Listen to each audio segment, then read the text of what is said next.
Welcome to Sravani's media. ఏపీలో కూటమి ప్రభుత్వం అధికారంలోకి వచ్చి 16 నెలలు దాటింది. చంద్రబాబు సారథ్యంలోని కూటమి ప్రభుత్వం రాష్ట్రాన్ని అన్ని రంగాల్లో ముందుకు తీసుకెళ్లేందుకు అహోరాత్రులు కష్టపడుతున్నారు. అటు ఏపీ రాజధాని అమరావతి నిర్మాణం, ఇటు పోలవరం ప్రాజెక్టు పనుల పురోగతిపై చంద్రబాబు ప్రత్యేక శ్రద్ధ తీసుకున్నారు. తాజాగా అమరావతిలో 25 బ్యాంకుల రీజనల్ కార్యాలయాల నిర్మాణానికి శంకుస్థాపన చేశారు. ఓవైపు అభివృద్ధి పనులు చేపడుతూనే మరోవైపు సంక్షేమ పథకాలను కూడా అమలు చేస్తున్నారు. ఎన్నికల సమయంలో ఇచ్చిన సూపర్ 6 హామీలను అమలు చేశామని చంద్రబాబు ఇప్పటికే పలుమార్లు ప్రకటించారు. ఇక ఎన్నికల ప్రచారంలో భాగంగా ఇచ్చిన హామీలు కూడా ఒక్కొక్కటిగా పూర్తి చేస్తున్నారు. కొత్త జిల్లాల ఏర్పాటు ప్రక్రియ దాదాపు పూర్తయింది.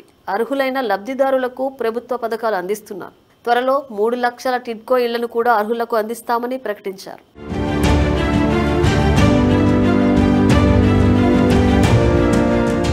ఏపీలో కూటమి ప్రభుత్వం ఘన విజయం సాధించడానికి ప్రధాన కారణం 5 ఏళ్ల వైసీపీ అరాచక పాలన అనేది రాజకీయ విశ్లేషకుల మాట. జగన్ అధికారంలో ఉన్న సమయంలో వైసీపీ శ్రేణులు రెచ్చిపోయారు. ప్రజావేదిక కూల్చివేతతో మొదలైన జగన్ పాలన 5 ఏళ్ల పాటు అదే మాదిరిగా కొనసాగింది. అమరావతి రైతులపై తప్పుడు కేసులు, టీడీపీ శ్రేణులపై దాడులు, ఉద్యోగులపై వేధింపులు, చంద్రబాబు అక్రమ అరెస్ట్, ఇలా ఒకటేమిటి లెక్కలేనని ఉన్నాయి. బటన్ నొక్కాం కాబట్టి ఓట్లు వస్తాయని వైసీపీ నేతలు భావించారు. కానీ ఓటర్లు మాత్రం కూటమి పార్టీల గుర్తుల బటన్ పైన గట్టిగా నొక్కి తీర్పు చెప్పారు. ఇక కూటమి గెలుపులో ప్రధాన పాత్ర పోషించింది టీడీపీ శ్రేణులు. అక్రమ కేసులు, దాడులతో విసిగిపోయిన తెలుగు తమ్ముళ్లు వైసీపీ ఓడితేనే తామంతా ఊపిరి పీల్చుకుంటామని భావించారు.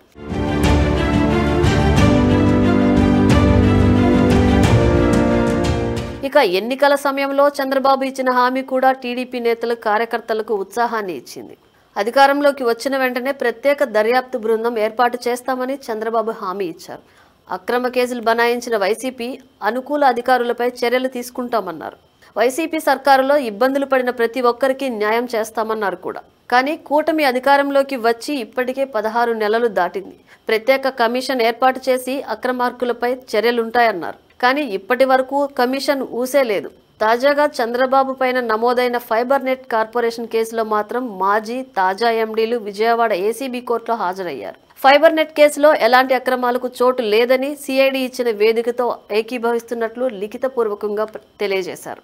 దీంతో ఈ కేసు దాదాపు ముగిసినట్లే అని తెలుస్తోంది. కానీ ఇదే కేసులో తాజాగా జగన్ సర్కార్లో ఏఏజీగా పనిచేసిన పొన్నవోలు సుధాకర్ రెడ్డి మాత్రం కోర్టులోనే ప్రభుత్వం పైన, పబ్లిక్ ప్రాసిక్యూటర్ పైన గట్టిగా కేకలు వేశారు.